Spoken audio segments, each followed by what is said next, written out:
Vernomatic Productions. Are you ready? Live from the Metal Mayhem Studios in Rochester, New York. We are gold. We are gold. And heard around the world by metalheads just like you. This is Metal Mayhem ROC. Heavy metal music. Your weekly dose of metal music, interviews, album reviews, news, and more. Want to be part of the show? Send us a message through our website, metalmayhemroc.com, or hit us up on Facebook and Twitter. Search Metal Mayhem ROC. It's getting nice and heavy. Now, welcome our hosts, John the Vernomatic Verno, and direct from New Jersey, Metal Walt. Good evening, everybody. Hope everyone's feeling well as we bring a Metal March in for a landing. Vernomatic here, and I'm making my way back from Nashville as I spent this weekend at the Rockin' Pod. And while I was gone, we had a break-in at the Metal Mayhem ROC studios. It seems like Metal Walt found the spare keys and got in here and did himself an interview, his very own solo interview with Ron Holzner of Trouble, and he's joined in this project by Karl Agell, former singer of the band Corrosion of Conformity. That's coming up in just a second. I'll get Walt in here, but first just want to remind you to get up to that Metal Mayhem ROC website, sign up for our newsletter, join our community. There you'll get updates on new shows for both the radio show on Monday nights and podcasts, contests, giveaways. Mark Zagotti's up there doing CD reviews. Whenever we go to a live show, we'll have a blog for the live shows, so there's some fun stuff there.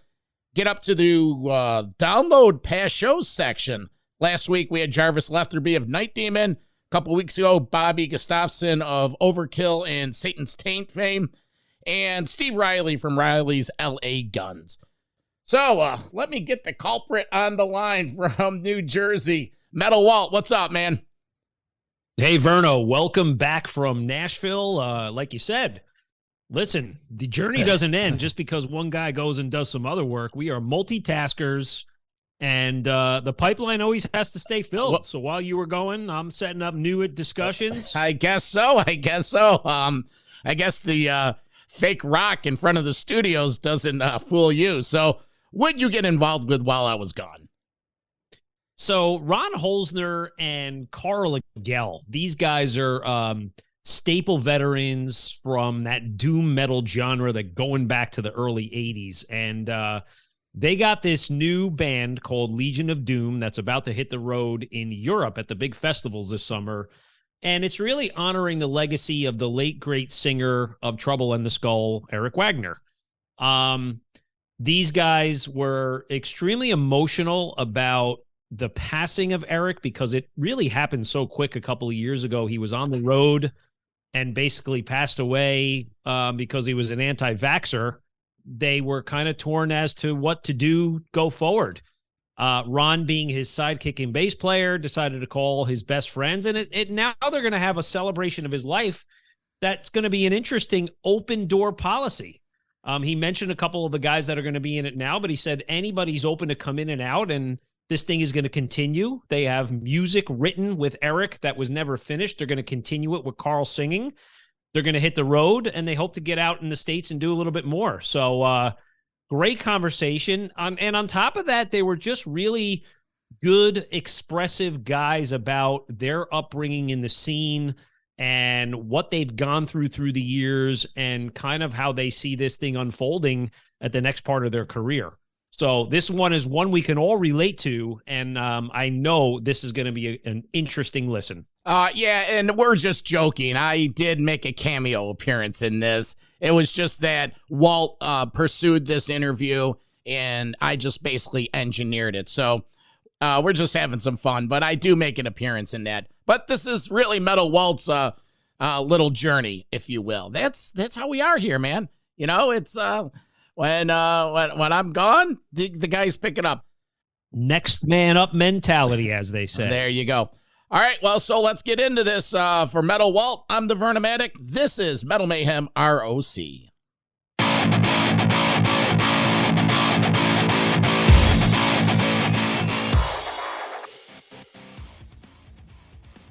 Ron and Karl, welcome to Metal Mayhem ROC. Congratulations on the announcing of this new killer supergroup.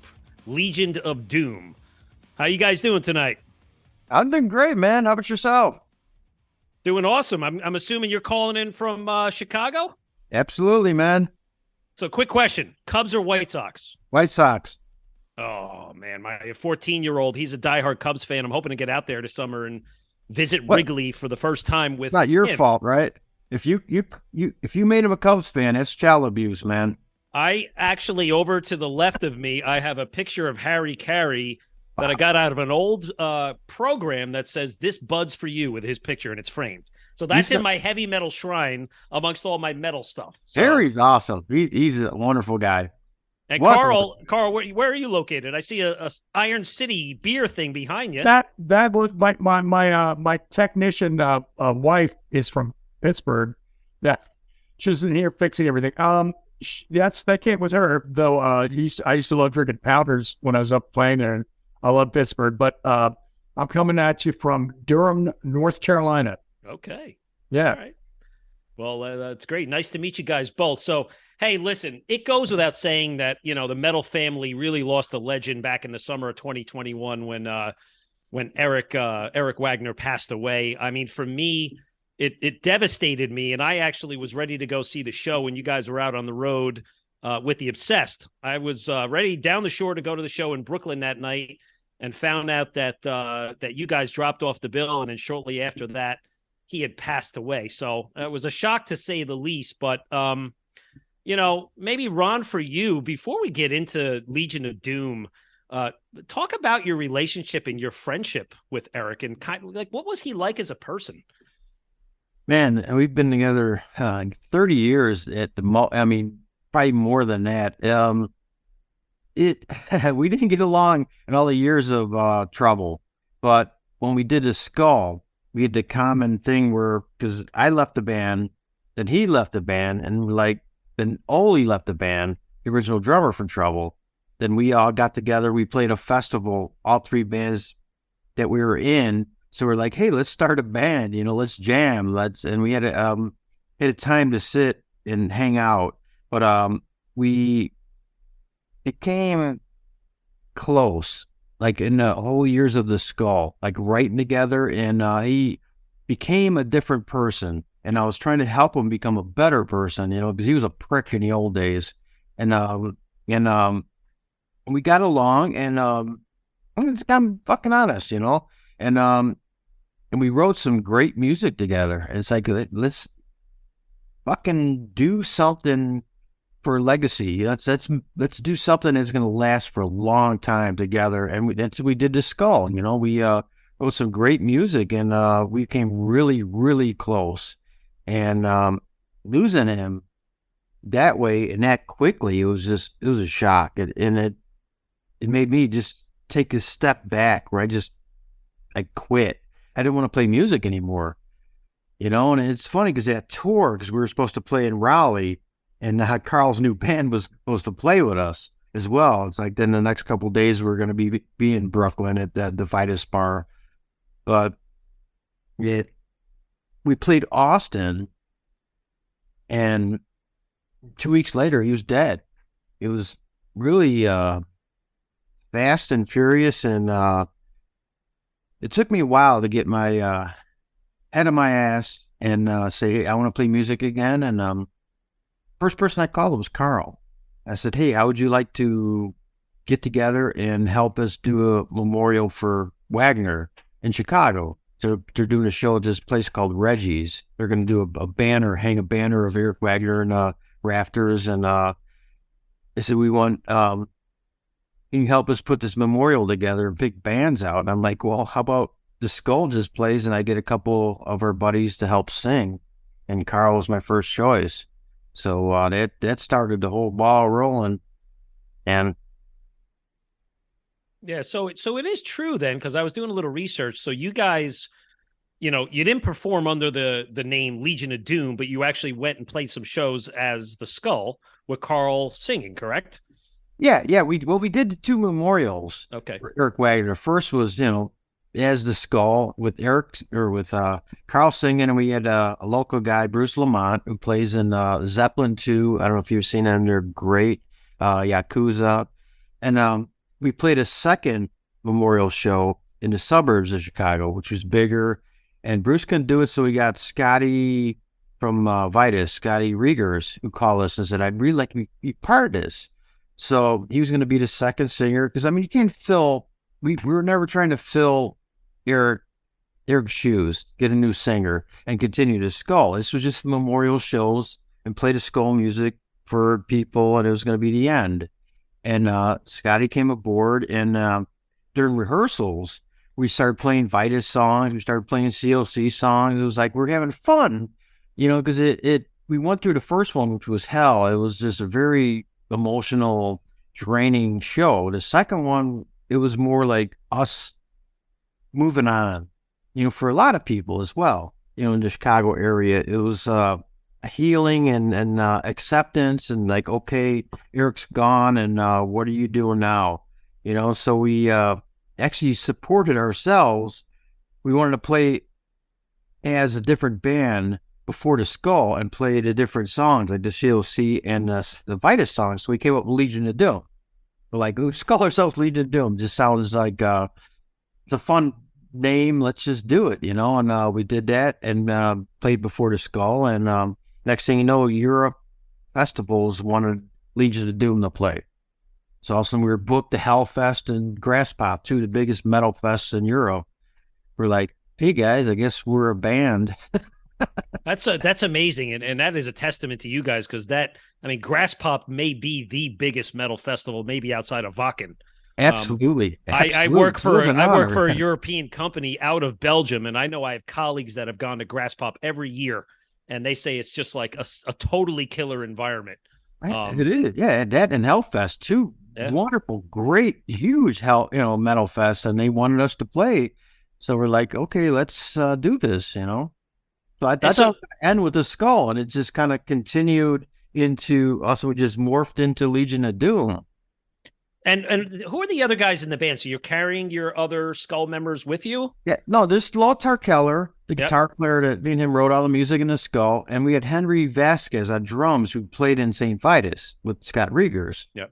But he was with the Skull at the time as well, so he continues with us. And right now, like, we had Victor Griffin from Pentagram, who was gonna play with us for a little bit, but he all of a sudden went back to Pentagram, which full time, man. That happens, you know. Let him play in his band. But we got Scott Little, who played in Leadfoot with Karl years ago. We did this thing, Blind, a tribute to the Blind record from the CLC days with Reed Mullen as well back then. So we got Scott playing with us, and it's going to be interesting. I mean, it keeps evolving. Every couple of weeks, something else changes, and it's right now we're moving forward with this, and we're gonna be playing a bunch of Vitus songs, a bunch of CLC Blind songs. Probably throws maybe a Leadfoot song in, Skull, Trouble. It's gonna be interesting, you know. Karl, how do you feel about all this? Are you excited for the opportunity? I'm pretty excited. I got to be honest. When Ron reached out to me, he mentioned earlier the first show of my new band that I was launching, Lie Heavy, which is, still a current band, and we're about to put out our first record. But that we were nascent. We were getting together. We were really excited because old friends were coming through town. The Skull and the Obsessed coming through, and we're super excited to play. And then honestly, they didn't show up, as you well know. And in fact, I got really, really sick, caught my version of it, and I was fortunate enough to make it through that. And I got the bad news while I was laying there sick and what had happened, and everything went quiet. And then 9 months later, when Ron decided to do the tribute thing and make it to revisit things and come back to it and get perspective, I was absolutely blown away to get that phone call. And someone terrified too, because I was a huge fan of Eric's. I was always I loved his lyrics, his approach, everything. And just not only a fan.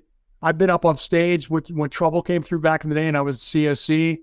I remember they were up there for Danzig in Raleigh, and I went up and sang Helter Skelter with Eric, like shit like that, like hanging out with all those guys, so many different times. So long story short, I was humbled and blown away, and I'm still super excited. And I just, we did that first show and it worked. It wasn't contrived or weird. It was real, and everybody in the room, and including Eric's kids, his 4 kids, his ex-wife, his girlfriend, and a ton of just old timers that have watched him play in every version of every band he'd been in. I thought they were going to be throwing beer bottles at me, but it was not that moment at all. It was quite the reverse, and where everyone said, "Hey, Eric will be proud of you right now. He's watching you." I was like, I'm tearing up just thinking about it. And it was a really cool moment. We decided to proceed, and then we realized, hey, why not? We all have something that we've been a part of over the years, and we can bring it and do it together and just be excited about it, And it's okay. We're allowed to play all this stuff and write new stuff. It's okay to carry on. Absolutely. And the catalog of material from all of your bands is just totally incredible. I mean, we'll talk a little bit about it later, but to me, the genre of doom metal, call it what you want, it's legendary. There's roots back to the Sabbath days. There's the stuff in the 80s. There's the current bands that are carrying the torch forward. I mean, it's a kind of music that people love to get out and celebrate. Just curious, on that show that you did perform at Reggie's, what was the crowd like? I mean, were they right along there, just into it, and with you guys supporting it? Yeah, it was very emotional. I mean, people were crying. It was trippy. It was, for all of us, because I mean, they had the banner hanging of Eric Wagner and we're staring at while we're playing. It was like, fuck, we're rocking, looking at him, and the whole crowd. It's like they could tell. It was a good feel thing, but it was a healing thing for a lot of people. It's like an acceptance that, okay, he's gone. Here's the band he was in that we're used to seeing him, and the family and everybody it's a rock and roll memorial. And it really went off well, and it was emotionally draining.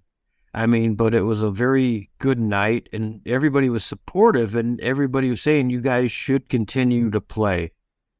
And they all came up to me and said, you should keep playing, because they could see I was just like, I was a wreck, I'm like, I don't know if I want to continue to play this stuff. And they're like, these are your songs, play it, we want to hear his lyrics sung. We want to hear the music. We want to hear the melodies. This is something that can't just stop.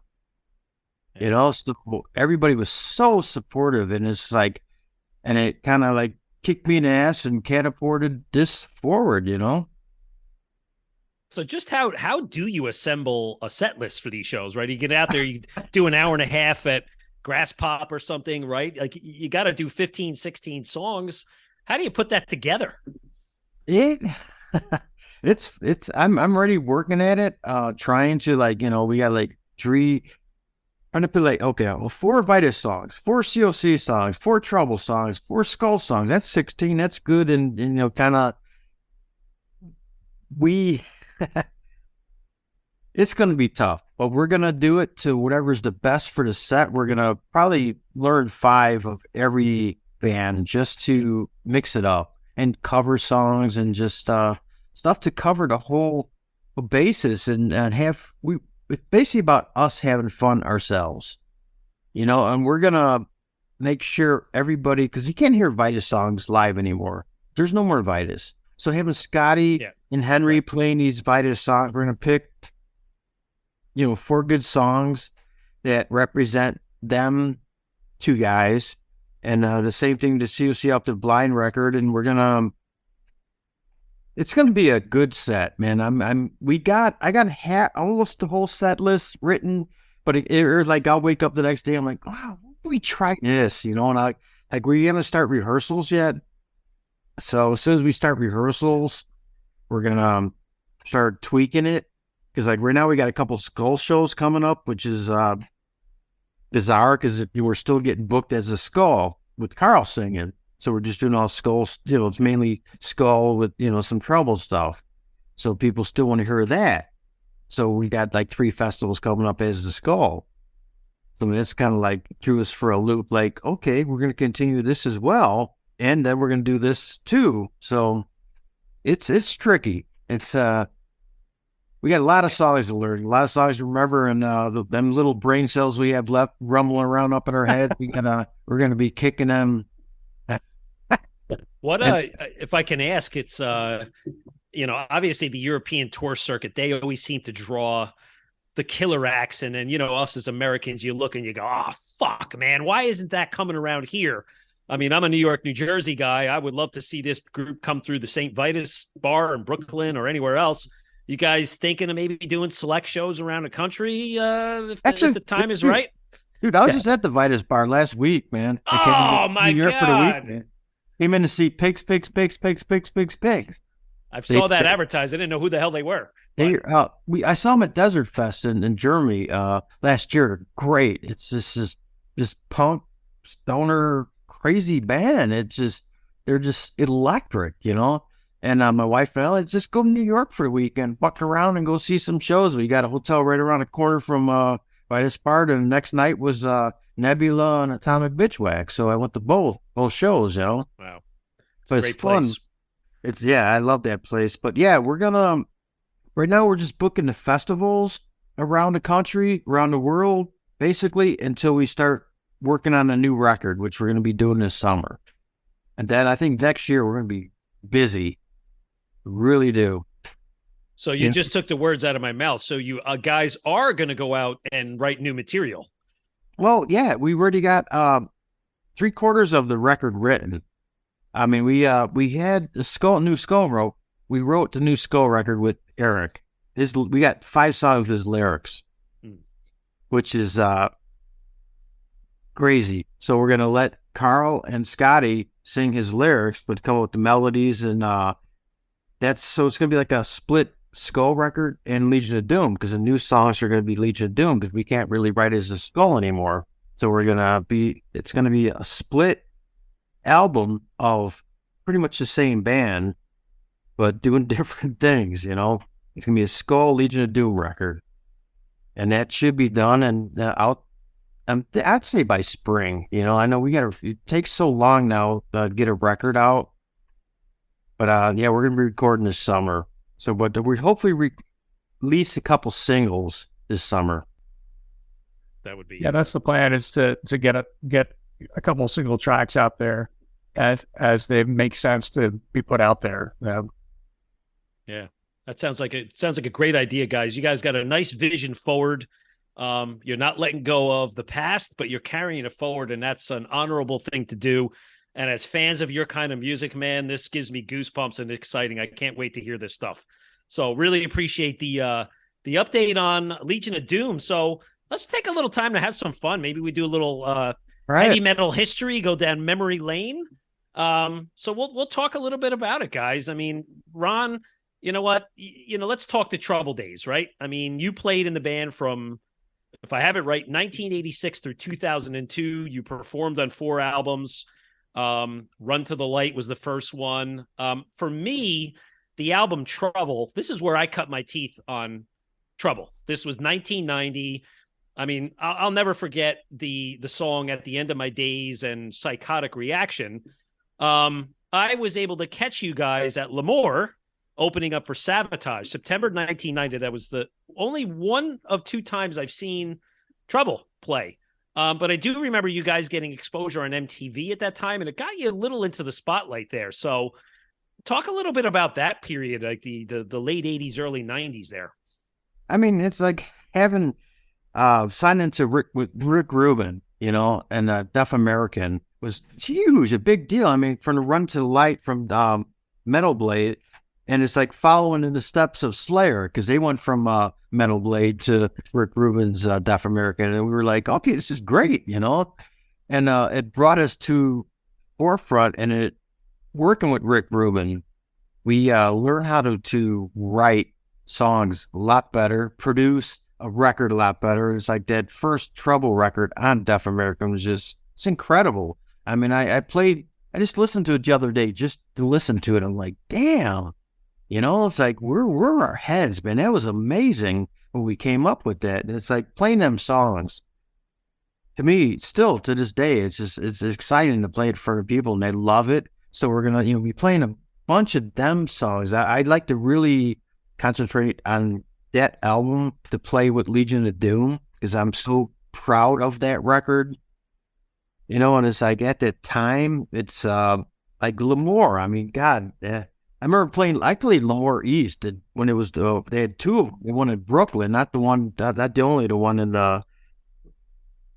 no, it's Queens. That was the other one. But the one, yeah, you're L'Amour, yeah, where the guy from Biohazard, he was the security guy at the back door. The main dude, Evan from Biohazard. It's like, I remember always like loading in, like, hey, what's up? What here was like in the house, and he's like fucking on movies and shit like that. It was like, but that L'Amour was always, I think we played there with Danzig as well, but anyway, but that was a wonderful, wonderful time. And we played some of the best clubs around the world on MTV. We met everybody you could think of, man. It was just, it was a trip, It really was. Really a cool, good time. I mean, the 80s hair metal was going on, and they're looking at us like, you guys are great. I wish we could be like you. We'd meet them in the bar, in between lines and beer and whatever the fuck we were doing. But they're like, wow, you guys are real. I mean, you got the holy jeans, leather jackets, and we have to do this, but you guys are real. And it's like, well, these guys are all fucking millionaires and shit. And it's like, yeah, but whatever. It was a wonderful, wonderful time, man. I met a lot of cool people that I'm still friends with today, It was, it's funny. John and I do, on one of our content series, we do a history of heavy metal. And we've gone from 1972 up until 1991 already, and we're continuing it. And I will tell you, every time a Trouble album comes on the list, he and I and our co-host Ian, it always gets a shout out, because you're right. It doesn't fall into the normal top 10, 15 bands of those eras, but it is still great, strong material. So it held up over time. I have a comment.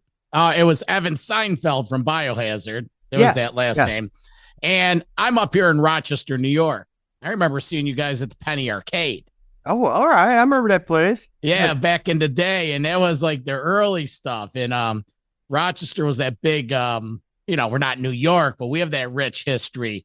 I believe you guys may have even done an in-store up at the Lakeshore Record Exchange. Is that probably? It was we of course we got the great House of Guitars, but yeah, I was about to mention that place is like the holy grail of shops, man. Yeah, the house is great, but the Lakeshore Record Exchange was right down the street from the Penny Arcade. The arcade's down on the water, and they went hand in hand. So, but when you guys were taking this walk down heavy metal memory lane, I just wanted to ask you about that one. So, fond memories of the Rock. Rochester, I think the first time we played there was with Danzig. Okay. That's the first time I ever had chicken wings. I swear to God, they brought these fucking platters of this shit, and it was like, what is this? They're like, they're buffalo wings, or like, I don't know, buffaloes had wings, it's like, but it was in Rochester. So I didn't have them in Buffalo, I had them in Rochester, and it was like, these are amazing. And it was like years later that they finally came to Chicago. But yeah, we had in Rochester at the Penny Arcade with Danzig, we had the first buffalo wings, man. Well, good. Wonderful moment. All right, I'll go back to the dugout. Hey, Karl, how about you around that time? It's funny thinking about the first time I saw COC, I was actually vacationing in Minneapolis, visiting another fellow music lover. And it came through the club called First Avenue, and it was COC, Danzig, and Soundgarden. It was a 5:00 show. I'll never forget it. Started at 5:00 and was over my 9. And I think it was the tour you were supporting, Blind. So talk a little bit about that album and that tour in your early years there. Wow. So that album, we tracked it in 91. for Relativity. It actually was released November 5th. I remember this for some reason, 91. Came out and had pretty good reaction, but we were still, Relativity was still kind of like a heavy-duty indie label, but didn't quite have the clout that they would get later. But we started scoring some really good tours. And the first one, the album came out while we were out with Prong and Bull La Volta. I remember that. And after about 6 weeks, and then we started jumping around and hitting dates in Europe and back in the U.S. Actually, prior to all that, we had toured with Danzig and Soundgarden the summer of 90, even before we had a couple of the songs written, but I did 6 weeks with them. So the band had obviously a huge, crazy legacy. And for all the old hardcore punk fans that were kind of confused with the Blind album, we won over a whole lot of new fans that we were kind of did the ultimate kind of crossover thing, embracing not only our past with the like Bad Brains, Black Flag, but merging Deep Purple, Sabbath, into the thing, and it was this weird swirl. So somehow it worked. And also, we got to remember that the early 90s was a time when you could go see Faith No More with Voivod, you know what I mean, or Primus with Public Enemy. it was a kind of a weird, interesting time where there were no rules for some of these tours. So yeah, we got out there, and like the summer of 92, we did 6 weeks of the Maiden and then 5 weeks of Rollins Band back to back, it's straddling, our punk rock, hardcore thing combined with total big metal scene, so it was amazing.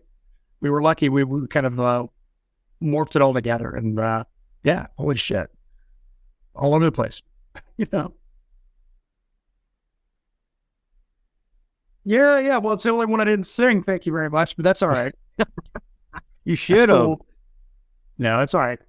Yeah. No. So no, it was what it was, and that was one of the songs that came out. That was, obviously the second single was "Dance of the Dead" first, and then "Over the Bullet," and it made an impact. And then things didn't last forever for me, but I was proud of what I did in that time I had. The bassist and I split off to do Leadfoot. For better, for worse, it was what we had to do. So 3 albums on that. And here we are today, still doing the thing, man. So it's cool. So, hey, Ron, I want to give a little love and shout out to the 2 Skull albums, right? You had the releases for Those Which Are Asleep and The Endless Road Turns Dark. So I'm hoping that in your set list this summer, you pull out a couple of my favorites, and I was spinning them a little bit tonight. The Endless Road Turns Dark, the song, and of course, As the Sun Draws Near. Totally fucking killer, heavy riffs, down tune, man. I was eating dinner with my kids downstairs, and they're like, "What the hell are you listening to, Dad?" But those songs are amazing. Shout out. Amazing. Endless Road. I know we're definitely going to be doing that. That is Sun Turns Dark Dead. Is the sun? Is that right? Forgot how they all are. The Endless Road Turns Dark. Yeah, we're definitely going to play with Legion of Doom. But as the sun, oh man, as the sun draws near, I think I said it backwards. That's a hard song. It's like it was the one Lothar and I started on the record, and it ended as like the longest one to finish. But it's funny because the beginning, I wrote this part for my cat. Swear to God, yeah. It's like it's a trip because I couldn't tell Eric because he would have been really pissed. I wrote this little part for my cat, and that's how the intro of that song started. And the cat loved it, and I played it for Lothar. He's laughing. He's like, sounds like a little cartoon song for a cat. I go, well, I did. I wrote it for my cat. He's like, Eric will hate it. That's awesome. Let's put it in. So we would try to write songs to piss off Eric. And we put that in, and he flipped the switch on us and loved it, So as the sun draws nearer, that's a dear song to me. It's hard. You know, I'd like to possibly maybe include that with the Legion of Doom, but we're definitely going to play it with the Skull in the near future. So yeah, you'll hear it. It depends on where we are, because I know we're going to do something at the Vitus bar this fall. We're going to do possibly Eric Wagner Memorial, because we need to do one on the East Coast, and I think we should do one at the Vitus bar and have a version of both bands play. So I think we will get the whole set list. That sounds amazing. And Metal Mayhem ROC will be there to support you. We'll let you know. We'll get you T-shirts and hats, and you can go up on stage with all that stuff. And I'd welcome it. Yeah, that sounds good. I think we need to do it. Is this a binding verbal contract here? Yeah, this is a non-binding agreement. I'm in business development for my real career, so a verbal agreement counts if it holds up in the court of law. I think we need to do it. Listen, that's a place you're supposed to play. I know. The Obsessed rolled through there a couple of weeks ago. Unfortunately, I couldn't get to the show, but bands like you guys, that's where they have to play. Bottom line. I think we should do the next Eric Wagner Memorial, definitely, and have both bands play for sure. I think we can do it. So talking about those guys, makes me think of like the other Doom legends, like Scott Weinrich and Bobby Liebling. I mean, you guys friends with these guys, or any thought to have these kinds in and out of Legion of Doom? I'm friends with all of them. The Doom Society, the Doom thing is a small little family, and we've all been hanging out for years, man. What the fuck? What was that? What was that? My daughter, my 8-year-old daughter, she hangs these little monkey things on my waterfalls. Shit. That is so cool. Good for you. Yeah. That's so cool. No, but we're gonna incorporate different weird things with Legion of Doom, because everybody is in other bands. So it's gonna be one of them things where if you can't do it, we're gonna have somebody else fill in for a little bit. You know, it's not gonna be a binding thing, because I mean, Carl's gonna get real busy with his new band. Mm-hmm. You know, and Scotty, he's got like 20 kids or something like that. I don't know. I haven't talked to him in a while. He just called a little while ago, so I'm going to talk to him. But so it could revolve around, it's like Victor just wants back to Pentagram, so they're going to play some shows, and it's inevitable they're going to fight and break up again, and then get one or the other ones to play, or both. We'll grab Bobby and Victor and say, hey, let's play some Pentagrams up and Legion of Doom, Bobby's an amazing person. I'll give you my one funny story with Bobby. I was going to Sweden Rockfest on my own, 2012. I was leaving at a Newark airport. Nice. Guess who's on my plane? Bobby Liebling. And he's smoking he's got an unlit cigarette in the Newark airport hanging out of his mouth. And I say hi to him and introduce myself. He sees my camera bag. He says, hey, man, do you think you could shoot photos for me this weekend? I said, absolutely. Yeah, no problem. He puts me on the guest list. I get up there to the festivals 10 hours later. I don't know who you are. You didn't put on the guest list. I took pictures anyway. Bobby. But St. Vitus played at that. Dave Chandler was out of his mind. I don't know what he was on tripping, but he was all over the place. Hey, I got a question. If we're talking old school Doom guys, any of that new wave of British heavy metal bands, Witchfinder General, Satan, any of those, the turn of the decade kind of Doom bands, were you guys into the overseas Doom guys? I mean, Witchfinder General, I covered one of their songs with other band, Earth and Grave. I like them. They were cool as hell. Satan, they're on Metal Blade with us, I do believe. So I did have their record, but I don't know much about them because I listen to Motown. I don't really listen to metal much, So it's like all these bands that I would only meet on tour, and it's usually I meet them as friends before I actually listen to their bands. So it's not like me listening to the band and all of a sudden go, hey, it's cool. It's like I usually listen after the fact. It's like, I'm really good friends with Enslaved, and I don't really listen to their music, but I'm good friends with all the guys in the band. So Girdle, he's coming to Chicago in a few weeks, so I can't wait to see him. But it's one thing, I just don't listen to that stuff. Got you. I know them all. It's a trip. It's weird. Really. That's what I was saying earlier. Like, there's been such a long legacy of doom bands. I mean, you think of bands like, of course, the forefathers or Black Sabbath, Geezer Butler's playing. And it's funny, right as I pulled in the lot tonight to come on the air on XM radio was Sleeping Village, and totally killer song. You got bands like Candlemass, Sleep. And then you got these newer bands like Pallbearer, Monolord, Electric Wizard Right. as a female singer, really, really carrying that torch forward. So it's the kind of music that's going to stick around. And I'm friends with all of them. So it's like I got stories about all of them. And it's like Electric Wizard, I'm really good friends with. Liz, the guitar player, as a matter of fact, I've known her for years. She was in a band with our drummer Henry called Sour Vein years ago. So I went to college with her. Oh, you went to college with Liz? Yeah. She's a sweetheart, man. Oh, yeah. Yeah, Electric Wizard is awesome. It's awesome.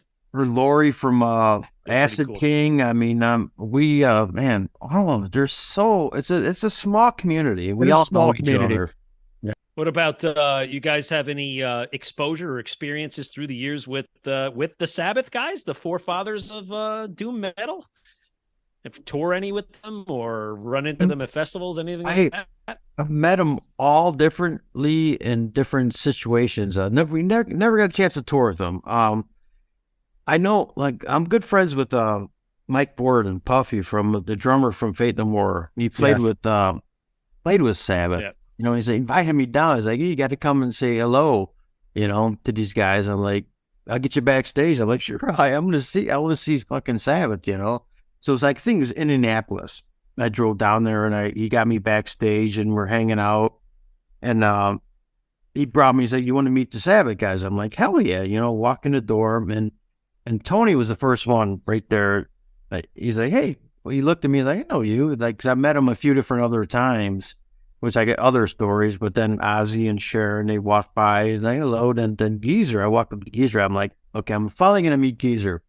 This is my hero. This is a guy I'm playing what I'm doing. I'm going to meet this guy, but I have to say something clever, something just to fuck with them so I don't flip out, So I had in my mind exactly what I'm going to say to him. I walk up to him. He's like, hey, Puffy introduced us. This is my friend Ron from Trouble. And, I go to introduce him. He's like, Trouble? Like The Trouble? I'm like, The Trouble? He's like, yeah, I got both your guys' records, man. The one record sounds a lot like us. The other one's a little different. And I'm like, and I turned around and walked out of the ring. Dude, no, I'm going to meet, no. That's the first thing I said to him when I walked in. I go, it's like, you're the guys who've been stealing my riffs. That's what the first thing I said, just to fuck with them. Then he's like, who are you? Then, I said, Ron from Trouble. That's when he said The Trouble. And he's not supposed to know my band, not supposed to know me, not supposed to listen to me. And it just fucked me up so much where I couldn't deal with it. And, Pantera was on the same tour. So I just walked out of the room, went in the room and started drinking whiskey with Dimebag. I'm like, I couldn't deal with it. I'm like, this is my hero who had my records and listened to me and knew them. And I couldn't fathom it. I just could not, to this day, I'm like, God, I could have sat here and talked to this dude for fucking hours. But it's just, no, I'm the dude who played in my bedroom, rocking out the Black Sabbath to this guy. And that's where my mentality was, not him listen to me. So it was really a weird moment that to this day, it still chokes me out, man. So it's like, kind of like, hey, I must have, is that your version of making it? That this dude heard your music, that's fucking cool, man. But every one of them I met were cool as fuck. And Bill Ward was in the Trouble Run the Light video, a drummer. And he came out to see us play with St. Vitus on the last tour to Skull. And Tony, I met, God, countless times. But Man, it just that geezer one. It's just I wish I could have just sat and talked with them all night. I know I could have, but it was just I couldn't deal with it. We Leadfoot actually opened up for Sabbath. The original lineup. No, it was on a side stage, but the main stage was us, and then they moved it. Then it was Drain SDH, and that Sabbath reunion thing when they first came back together. But I can always say technically we opened for him, But that's when Tony was dating one of the girls from STH. Yep. I remember that. But we had full access and stuff, but, it was massive sold out show in a huge arena in Raleigh, North Carolina at Walnut Creek. But I met Geezer at Foundations Forum in like 1990 or something like that. And across paths, but that's about it. But that's my meager experience. But at least there is one. Well, so it was cool. It ties it all together, man. It's that was the beginnings of it up to the plans for 2023. So, guys, we really appreciate having you on. Before we let you go, Karl, I know you talked about how you have some links to the Jersey scene. So, talk about some of the music you're making. One of the musicians up by me. No. I would be remiss, and also Dan Lorenzo of Hades Nonfiction, Cassius Clay, on and on and on. I mean Cassius Kid, not Cassius Clay. That's Muhammad Ali. Asked me a couple of years ago to do a Patriarchs in Black thing, and he's tried and true Jersey guy, and so it was really cool being invited to do that with him and Johnny Kelly from Typo Negative and White Riot, and a million different bands he plays in. On drums, so that was killer, and we're gonna do 2 more tracks for another release with that. So yeah, man, Jersey, big time. Oh, that's awesome. Well, and guys, I also got just the other guys in my local band, and based out of Raleigh, North Carolina, is called Lie Heavy, and we're just mastering, and we just mixed and mastered our new album, so it's gonna come out. It's gonna be called Bird of the Moon, and we don't know which label's gonna do that yet. So if I didn't mention that, I would be summarily executed as well. So, yeah. Well, this is your time to plug anything you want. So, but guys, this was a real pleasure for us on the air. We got a lot of insight on you guys as people, musicians, your legacy, your history, and we hope to have you guys down on a show again sometime. So, John, you'd like to come on and say goodbye? I think Lance covered a lot of it. I really enjoyed it. If you do get that St. Vitus gig, I'll be coming down because I take trips from Rochester. We hang out with Lance 3 or 4 times a year. So we look forward to that. I am going to invite you just to stay on after you say goodbye, and maybe we could exchange emails and stuff. Absolutely. I'm fine. I'm for years. Absolutely. Anything to make this better for everybody involved. So thank you very much. You're welcome. Stay safe, and I'll let Lance say goodbye. Cheers, bro. Nice to meet you. You too, man. Really cool to meet you guys. So, yeah, so we just got to get your contact information, emails, whatever you feel comfortable sharing.